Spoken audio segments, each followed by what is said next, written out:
Good morning, students. Today I am going to start chapter 1, that is continuing chapter 1, chemical reaction and equation. In this particular topic, today we are going to see balancing of the chemical reactions. Balancing. Now, what do you mean by balancing? According to the law of conservation of mass,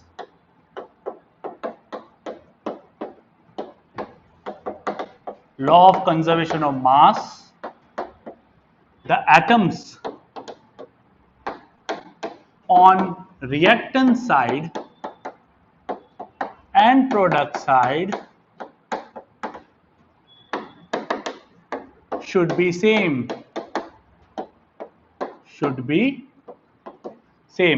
तो ये है law of conservation of momentum of mass, law of conservation of mass. In this particular law, you need to balance the elements on both the side of the chemical equation. So how we need to balance this? So today we are going to see in this in detail. Yesterday we have seen one equation, Zn plus H2SO4 gives ZnSO4 plus H2. We have seen in activity 1.3 that when zinc granules are added in sulfuric acid, then we have seen that zinc sulfate and hydrogen gas is obtained. Now for balancing, we need to see that elements on both the sides are same or not. If not, this type of equation is called skeletal equation. इसको बोलेंगे हम skeletal equation, क्योंकि unbalance form में है. अभी तक हमने देखा नहीं है कि बैलेंसिंग है कि नहीं है. Okay, so we need to see that it is in balance form or not. So for that, what we need to do, we need to count the numbers of atoms on both the side. First of all, for zinc, on LHS side we need to see zinc कितना है, 1 है. On RHS zinc कितना है, 1 है. So no need to do anything, it is 1 only. H2 यहाँ पे, यानी कि हाइड्रोजन कितने हैं, 2. Hydrogen is 2. Here you can see hydrogen is already 2 atoms. Then you need to see sulfur, S. Sulfur 1. Here also sulfur 1. Oxygen 4. Here also you can see oxygen is 4. So in this equation we don't need to balance anything, already it is balanced equation. So sometimes there are situations like this or chemical reactions like this in which we don't need to do anything, it is already balanced. So this type of chemical equation is also known as balanced chemical equation. So in this particular equation we are not going to do anything because it is already balanced. Now what we need to do in some other equation, say for example,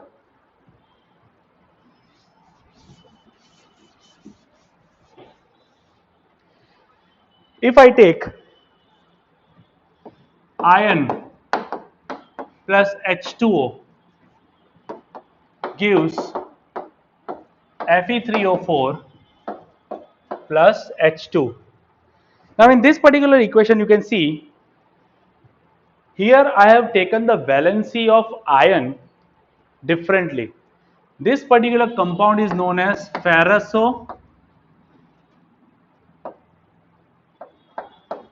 ferric oxide. This is Fe3O4. Okay, this is ferric oxide, and here generally we are taking water in a liquid form, but in this particular equation it is in gaseous form. I am telling you this because ferric oxide is reacting with iron and is obtained when iron is reacted with steam. अगर मैं यहाँ gas लिख रहा हूँ, that means the water is in the vapor form, that is steam form, तब जाके फेरसोफेरिक obtain होता है. अदरवाइज अगर ये लिक्विड फॉर्म में होता तो Fe2O3 ऑब्टेन हो सकता था, दैट इज फेरिक ऑक्साइड. तो ये होता, बट यहाँ पे स्टीम है तो इसका एक और कंपाउंड जो है वो डेवलप हो रहा है. तो it depends in the laboratory के कौन सा कंपाउंड ऑब्टेन होता है. Okay, so we need to balance this. For balancing what we need to do, तो पूरा बोर्ड मुझे चाहिए, तो पूरे बोर्ड के बारे में हम लोग देखते हैं. Let me right this equation again. Fe plus H2O gives Fe3O4 plus H2. The first step, what we need to do? The first step is that we need to make a box. देखो balancing के लिए है ना कोई particular method नहीं है. Text book में भी जो मेथड आपको दी गई है तो ये मेथड को आपको अप्लाई करना जरूरी नहीं है. बैलेंसिंग का क्वेश्चन पूछते हैं 2 मार्क में या तो 1 मार्क में पूछते हैं, सीधा आपको फाइनल इक्वेशन जो है वही लिखना होता है. बट यहाँ पे मैं आपको स्टेप्स बताऊंगा कि आप कैसे इसको इजीली कर सकते हैं, तो ध्यान से देखिएगा. First of all you need to make a box over all these compounds. Box बना दो. नहीं बनाओगे तो भी कोई दिक्कत नहीं है, बट ये मैं आपको स्टेप वाइज बता रहा हूं. तो पहले बॉक्स बना दो. Then you need to choose कि कौन सा पर्टिकुलर कंपाउंड में बहुत ज्यादा एटम्स हैं. अब यहाँ Fe अकेला ही है, H2O 3 एटम है, 2 H के और 1 O का. फिर यहाँ देखोगे तो 3 Fe यानी आयन के और 4 ऑक्सीजन के यानी 7 एटम है यहाँ पे. यहाँ आप देखोगे तो H2 के 2 ही है. तो सबसे बड़ा कंपाउंड कौन सा है यहाँ पे? Fe3O4. तो इसी के हिसाब से हमको शुरू करना है. तो अभी Fe जो है तो उसमें भी अगर आप देखोगे तो सब Fe के 3 है जबकि ऑक्सीजन के 4 हैं. तो what we need to do, oxygen को पहले पकड़ के चलते हैं. Before that what we need to do, हमको यहाँ पे पूरा बैलेंस करके देख लेना है LHS पे क्या क्या है और RHS पे क्या क्या है. तो LHS रिएक्टेंट साइड पे अगर मैं आपको बताऊं, Fe कितना है? 1 है, H कितना है? तो 2 है, और O कितना है? तो 1 है. यहाँ पे अगर मैं आपको बताऊं Fe कितना है? तो 3 है, O कितना है? यहाँ पे H है तो मैं H यहाँ पे लिख देता हूँ पहले. H कितना है? तो 2 है, एंड O कितना है? तो यहाँ पे 4 है. तो यू कैन सी ये किसी भी तरह से बैलेंस नहीं है, तो हमको इसको बैलेंस करना पड़ेगा. तो this is a skeletal equation. ये अभी तक बैलेंस फॉर्म में नहीं है, ये अनबैलेंस फॉर्म में है. So we need to balance this equation. तो हम लोग बैलेंसिंग यहाँ पे शुरू करेंगे. तो सबसे पहले तो ये पता लगा लिया हमने that this particular compounds in a compound the atoms are in different quantities. So we need to balance the equation according to the law of conservation of mass. Okay, so let's see.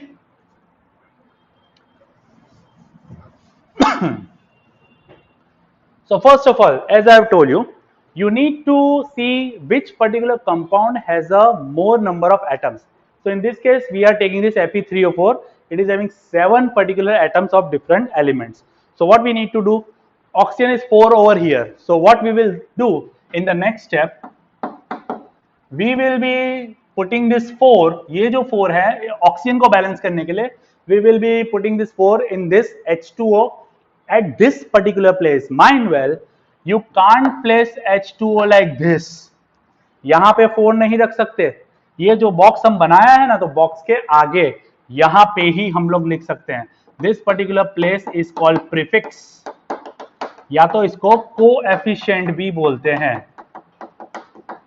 Coefficient. Okay, so you need to place the whole number. In fact आप half, 1/4, 1.5 ऐसा सब भी नहीं रख सकते. You need to place a whole number at that particular point. So whole number से ही हम लोग को शुरू करना है. तो Fe फिलहाल इसमें कुछ नहीं कर रहे हैं, 4 यहाँ पे, तो इसलिए मैं यहाँ पे 4 रखूंगा. H2O Fe3O4 plus H2. ये सेकंड स्टेप था. It is partly balance equation. Partly balance equation, पूरी तरह से अभी बैलेंस नहीं हुई, हमने खाली ऑक्सीजन को बैलेंस किया. Okay, now you can C 4 into O हो गया, O बैलेंस हो गया. नाउ जो हमने बैलेंस किया ना, अब उसी से हम लोग को कंटिन्यू रखना है. O तो बैलेंस हो गया, अब O के साथ कौन सा यहाँ पे दूसरा है? Hydrogen. So for that hydrogen we need to balance. You can see hydrogen यहाँ पे कितने थे? 2, और ये जो है वो मल्टीप्लाई होता है, तो 4 2 जा कितना हो जाएगा बच्चों? 8.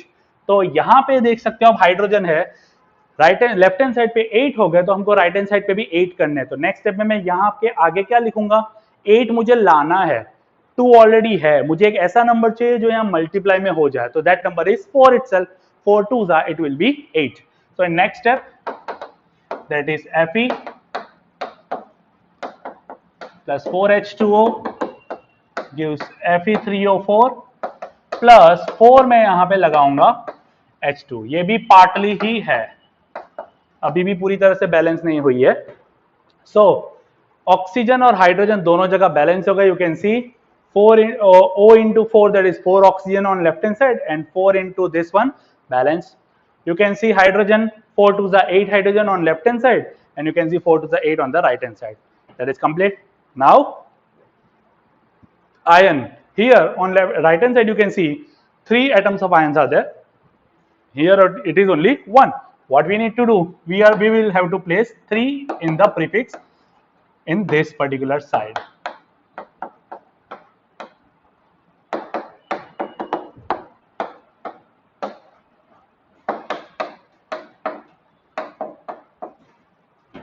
Now you can see that this particular equation is balanced. How? 3Fe. हम लोग यहाँ LHS की बात करते हैं.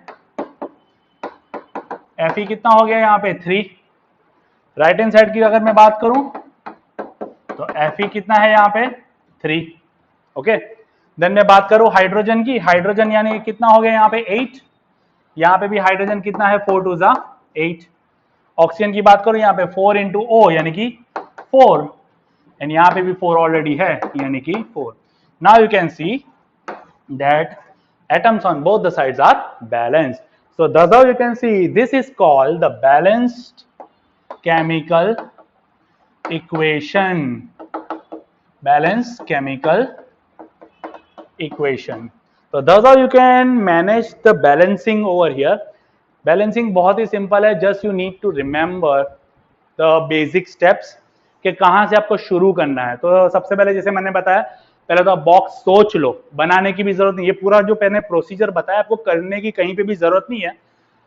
अगर आपको बोलेंगे कि स्टेप बाय स्टेप बताओ तो करना है, अदरवाइज 2 मार्क में डायरेक्ट आपको ये क्वेश्चन दिया होगा और सीधा आपको ये वाली इक्वेशन लिखनी रहेगी, final one. Okay, so this is the final equation. ये आपको लिखना है और उसमें भी बॉक्स ड्रॉ करने की कोई जरूरत नहीं है. तो बॉक्स क्यों मैंने बताया, क्योंकि आप लोगों को समझ में आए कि in this particular we are whatever the number, the whole numbers we are adding और multiplying, we can say we can't put any other place. हम किसी और जगह पे नहीं रख सकते. हमको रखना पड़ेगा तो सिर्फ और सिर्फ उसके प्रीफिक्स में ही, दैट इज कोएफिशिएंट में. आगे ही हम रख सकते हैं और कहीं पे भी रख सकते नहीं है. So you need to see this particular thing very carefully. So इस तरह से हम लोग बैलेंसिंग करते हैं. तो ये तो एक ही इक्वेशन है, हम लोग और भी बहुत सारी इक्वेशन देखने वाले हैं. तो आई होप सबको समझ में आया होगा. कोई भी डाउट हो तो आप मुझे मैसेज या टेक्स्ट करके भी पूछ सकते हैं after watching this video.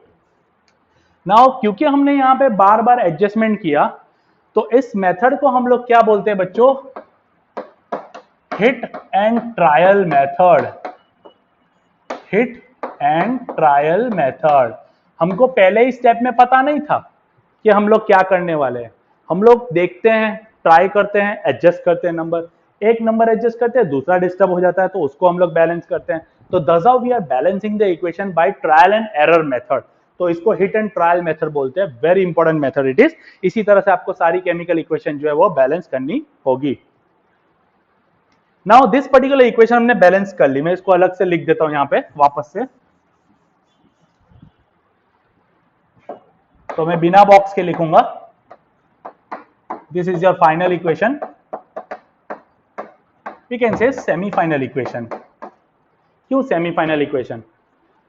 Now this particular equation doesn't tells about anything regarding the state. कौन से स्टेट में ये है हमको नहीं पता है तो वो भी हमको मेंशन करने पड़ेंगे. तो Fe जो है वो सॉलिड फॉर्म है. तो S कल मैंने बताया था सॉलिड, लिक्विड, गैस और एक्वियस का. यहाँ पे जो वाटर है वो G यानी गैस यानी वाटर वेपर के फॉर्म में. आप लोग ध्यान रखना इस इक्वेशन में पर्टिकुलर ये फॉर्म हो रहा है इसलिए वाटर वेपर के फॉर्म में है. देन ये जो है वो सॉलिड फॉर्म में आ रहा है और ये जो है वो गैस. गैस के लिए मैंने बताया था कि एक्वियस मीडियम में ये ऑब्टेन होता है. तो इस तरह से ये ऑक्साइड जो है वो फॉर्म हो रहा है. तो एक्वियस सॉल्यूशन क्या होता है, तो कोई भी substance that is chemical having water in it. अगर वो सॉल्यूशन वाटर में मिला के बनाया गया होगा तो उसको क्या बोलते हैं बच्चों, एक्वियस बोलते हैं. और उसका हम लोग सिंबॉलिक वे में क्या लिखते हैं, तो AQ ब्रैकेट में कंपाउंड के बाजू में हम लोग इस तरह से लिखते हैं. Okay, so that's how we can balance this equation and finally we can conclude to the balance equation. So any particular equation we can see that from balancing, from starting this point to this point, what we need to remember that first of all the atoms on the left hand side and right hand side should be same. Second, we need to mention we need to carry out this balancing by hit and trial method. एक एक करके हमको adjust कर करके करना पड़ता है. And third and important thing that we need to mention the states. Generally states हर एक इक्वेशन में मेंशन करना जरूरी नहीं होता, but whenever it is asked you need to mention, और whenever you are knowing the particular equation, आपको बोला हो चाहे नहीं बोला हो, जब भी हो आपको मेंशन कर ही देना है. Okay, so that is the best method for this balancing the equation.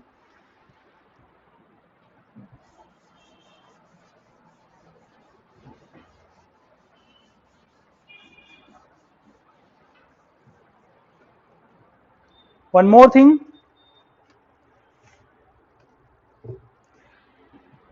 sometimes, say for example, we have seen the equation for photosynthesis. बच्चों आपको याद ही होगी और याद करना भी पड़ेगा.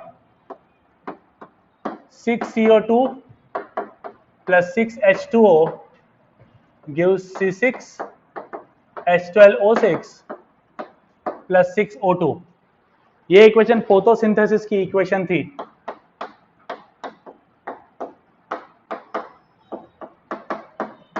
फोटोसिंथेसिस की, जो प्लांट अपना खाना बनाते हैं तो किस तरह से बनाते हैं, तो by this method. They are using up carbon dioxide from the atmosphere, they are utilizing water from the soil, and in presence of two important things that is chlorophyll and sunlight. तो यहाँ पे तो हमने कहीं लिखा ही नहीं है chlorophyll and sunlight. तो whenever there is a necessary condition के क्या चाहिए इस इक्वेशन में, that thing you need to mention over, above और below the arrow. तो जहां पे क्लोरोफिल यहाँ पे हमको चाहिए, तो क्लोरोफिल के लिए मैं एरो के अपर साइड लिख सकता हूँ, सनलाइट को डाउनवर्ड साइड लिख सकता हूँ, क्योंकि दोनों चीज हमको चाहिए. तो इस तरह से हमको एरो के ऊपर या नीचे हमको लिखना होता है. ओके, सो इसको बोलते हैं कंडीशंस. तो कंडीशन में कौन कौन सी चीजें आती है, तो टेम्परेचर आ सकता है, कैटालिस्ट आ सकते हैं, देन प्रेशर आ सकता है, हीट आ सकती है. तो ये सारी चीजें जो एक्स्ट्रा कंडीशंस जो होती है, एनवायरमेंटल कंडीशन बोल सकते हैं, या extra condition required for the chemical reaction to happen, ये सारी चीज हमको कहाँ लिखनी होती है, तो एरो के ऊपर लिखनी होती है, या एरो के नीचे भी लिख सकते हो. So this is the particular equation. One more equation I will be going to see this. Carbon monoxide, that is CO in the gaseous form, plus H2 in presence of 340 atm, atm यानी atmosphere, CH3OH जो कि liquid form में obtain होता है. Now what is this CH3OH? CH3OH क्या है बच्चों, तो ये है मिथेनॉल. मिथेनॉल कंपाउंड है, बहुत ही ज्यादा पॉइजनस होता है ये, तो पी मत जाना. Now we need to balance this. First of all, अब ये जो 340 atm लिखा है, atm का मतलब होता है एटमॉस्फेरिक प्रेशर. तो कंडीशन हमने कहाँ लिखी है बच्चों, इसके ऊपर लिखी हुई है. ओके, तो इसको बैलेंस कर लेते हैं. तो बैलेंसिंग में जैसे मैंने आपको बताया मेथड, यहाँ पे H यहाँ पे कितने हो गए बच्चों, 4 हो गए, 3 + 1 4 हो गया. मैं इसको है ना CH4O नहीं लिख सकता, वो फॉर्मूलाज अलग अलग तरह से बनती है, तो वो आपको लेटर स्टडीज में आएगा. तो यहाँ पे CH3, वो यहाँ पे 4 हाइड्रोजन है, यहाँ पे 2 ही है, तो मैं यहाँ क्या करूंगा बच्चों, 2. सिंपल. कार्बन एक ही है, कार्बन एक ही है, ऑक्सीजन एक ही है, ऑक्सीजन एक ही है. बैलेंस, तो कोई दिक्कत ही नहीं है इसमें, तो इजीली बैलेंस हो गया. What I mean to say and what I need to tell you that the conditions, जो कंडीशंस होती है वो हमको कहाँ लिखना होता है, एरो के ऊपर या तो एरो के नीचे लिखना होता है. ओके, सो बेसिक मेथड क्या है, फर्स्ट ऑफ ऑल आप बॉक्स बनाइए जो भी कंपाउंड है. Second, hit and trial method से आप होल नंबर्स ऐड कीजिए, आई मीन मल्टीप्लाई कीजिए, वो कंपाउंड के आगे कोएफिशिएंट में ही आपको करना है. कोएफिशिएंट यहाँ पे इस जगह पे इसके आगे ही करना है, आप नीचे साइड पे कहीं पे नहीं कर सकते. Okay, then third one, physical conditions बताइए, physical state, sorry physical state बताइए, सॉलिड है, लिक्विड है, गैस है, एक्वियस है, तो ये आप बताइए. एंड फोर्थ थिंग, अगर कोई कंडीशंस है,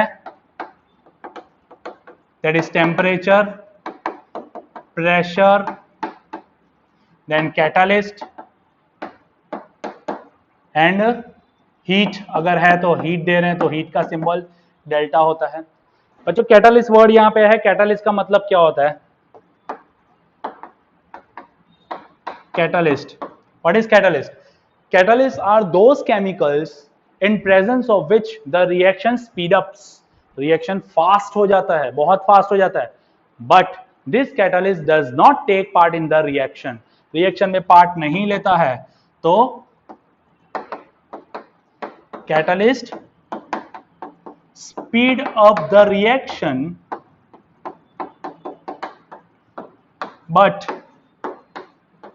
does not take part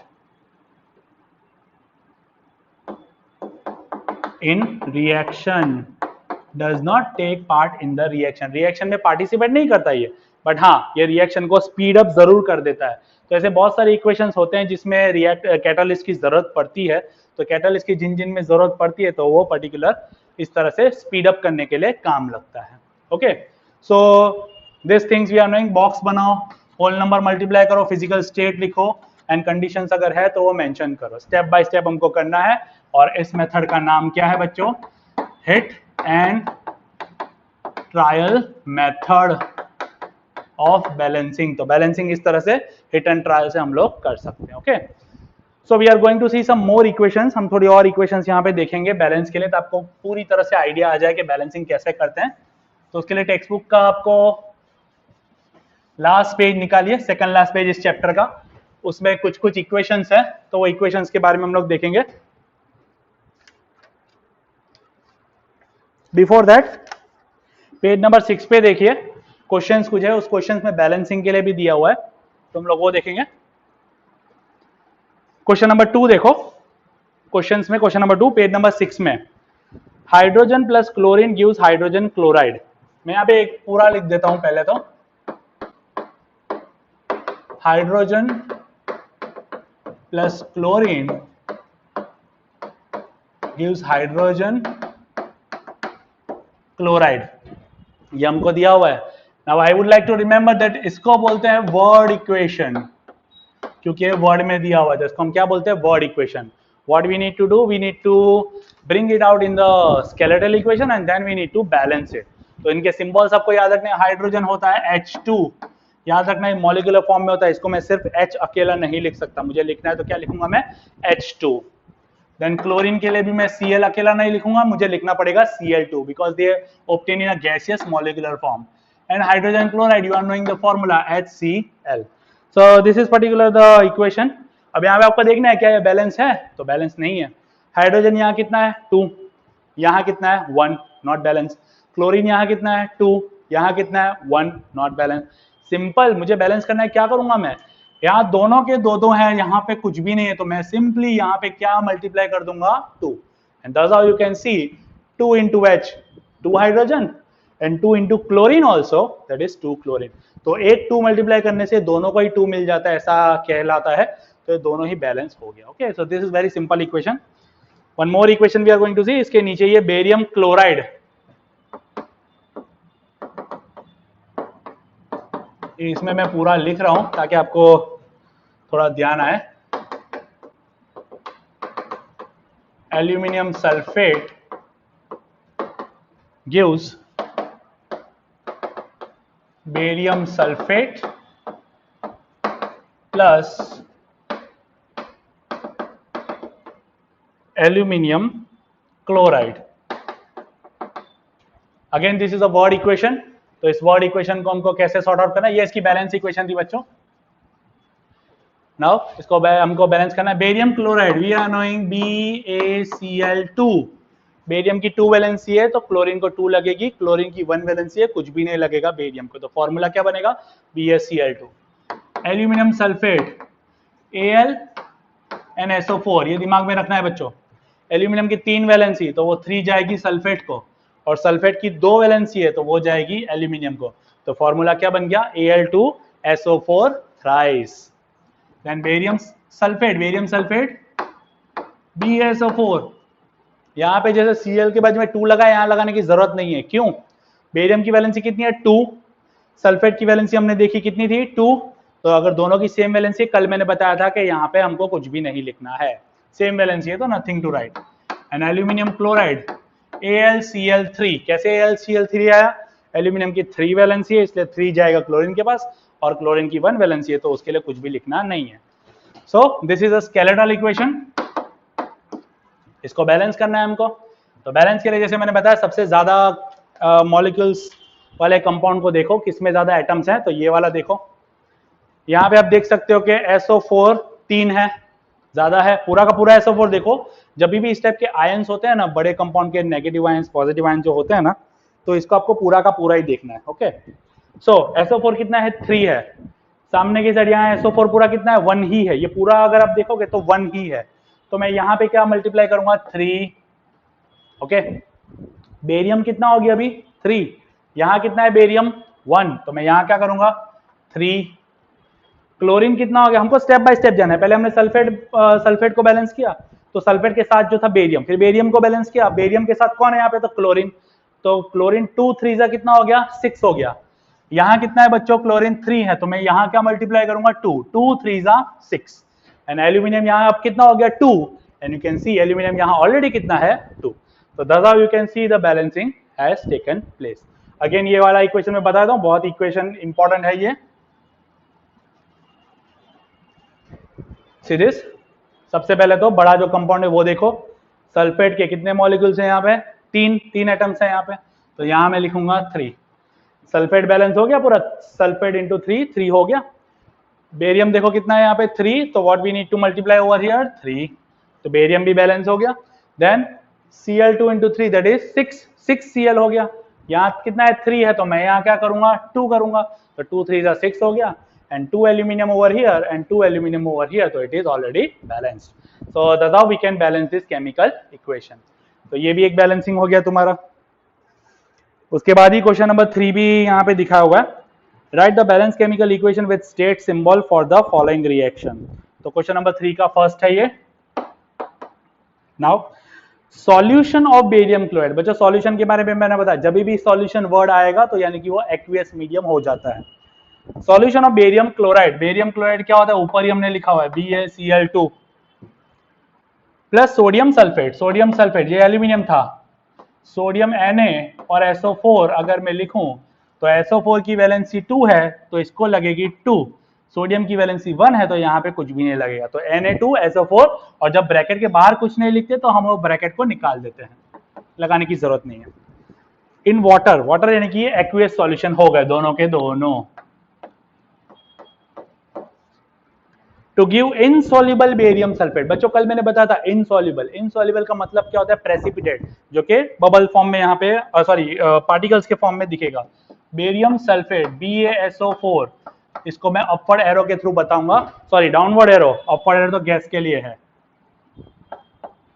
जो कि क्या हमको बताता है कि ये इनसॉल्युबल पार्टिसिपेंट है। नाउ इसमें अगर आप देखो बैलेंसिंग के लिए, सॉरी बैलेंसिंग का इसके मॉलिक्यूल्स के लिए, Ba की वैलेंसी भी 2 है, SO4 की भी 2 है, so no need to put anything.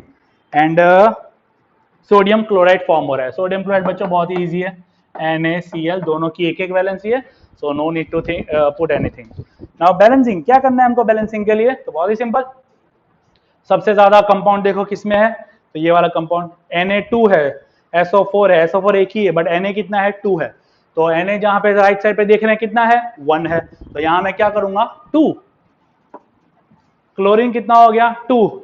यहां पे आप देखो क्लोरीन ऑलरेडी कितना है, 2 है, ऑलरेडी बैलेंस है क्लोरीन। तो बेरियम कितना है, 1, यहां कितना है, 1, बैलेंस है, सब कुछ बैलेंस हो गया, बहुत ही सिंपल, सिर्फ एक 2 रखने से हमको यहाँ पे पूरा का पूरा केमिकल इक्वेशन जो है वो बैलेंस हो गया। Okay, so that's how we can balance this equation as well. And one more, that is 3 question का सेकंड वाला, sodium hydroxide solution in water. Sodium hydroxide होता है NaOH, एक्वियस, क्योंकि solution in water, react with hydrochloric acid HCl, ये भी aqueous, to produce sodium chloride solution and water liquid form. अगर आपको पता नहीं हो तो मैं बता दूं, sodium hydroxide is a strong base, ये स्ट्रॉन्ग बेस है, एसिड बेस वाला होता है ना बेस, वो है, और HCl is a strong acid. तो when acid react with base, NaCl आपको पता है नमक है, सॉल्ट है एक तरह का, तो acid react with base to form salt and water, so this type of equation is called neutralization equation। क्या बोलेंगे इसको, न्यूट्रलाइजेशन इक्वेशन। न्यूट्रलाइजेशन इक्वेशन किसको बोलेंगे? जिसमें एसिड बेस क्या रिएक्ट करता है? सॉल्ट एंड वाटर बनाने के लिए, तो इसको बोलते हैं न्यूट्रलाइजेशन रिएक्शन। तो लेट्स बैलेंस दिस। यहाँ पे H2 है, यहाँ पे 1 है, तो मैं यहाँ लगाऊंगा 2। यहाँ पे 2 क्लोरीन हो गए, तो यहाँ पे क्लोरीन एक ही है, तो मैं यहाँ पे लगाऊंगा 2। Na यहाँ पे अगर आप देख सकते हो, सॉरी H के लिए कुछ बैलेंस करने की जरूरत ही नहीं है। H यहाँ पे ये 1 और ये 1 2 है ऑलरेडी, और यहाँ पे भी 2 है, तो नो नीड टू बैलेंस। मैं ये देखना ही भूल गया। ओके, ऑक्सीजन 1 है, यहाँ पे भी 1 है, सोडियम 1 है, सोडियम 1 है, और क्लोरीन भी 1 है, क्लोरीन भी 1 है। This equation needs nothing for balancing, so it is already balance chemical equation. So today we have seen many things. Balancing के लिए कई सारी हमने इक्वेशंस देखी, और भी बहुत सारी छोटी छोटी इक्वेशंस हैं। तो ये छोटी छोटी इक्वेशंस जो है आपको एक्सरसाइज में से मैं आपको बता दूं, आपको घर पे आज क्या करना है। घर पे ये वीडियो अगर आप देखोगे तो question number 6 and question number 5 इसको बैलेंसिंग करने की ट्राई करना। होमवर्क है ये। Question number 6 and question number 5 page number 15 पे है। ओके, तो इसको बैलेंस करने की ट्राई करना। जो मैंने मेथड बताया वो मेथड से करना, धीरे धीरे ट्राई करना, नहीं आएगा तो मैं बताऊंगा और भी आगे। सो फिलहाल आज के लिए इतना ही था। We have seen balancing and we have seen the introduction. कल से हम लोग टाइप्स ऑफ केमिकल रिएक्शन हम लोग देखेंगे, combination, decomposition, displacement and all. So main topic जो है वो कल से शुरू होगा, but for that you need to practise this balancing.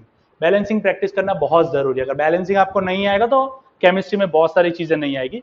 So balancing is must. Okay, so today's topic up till now, next topic will be continued tomorrow. Thank you.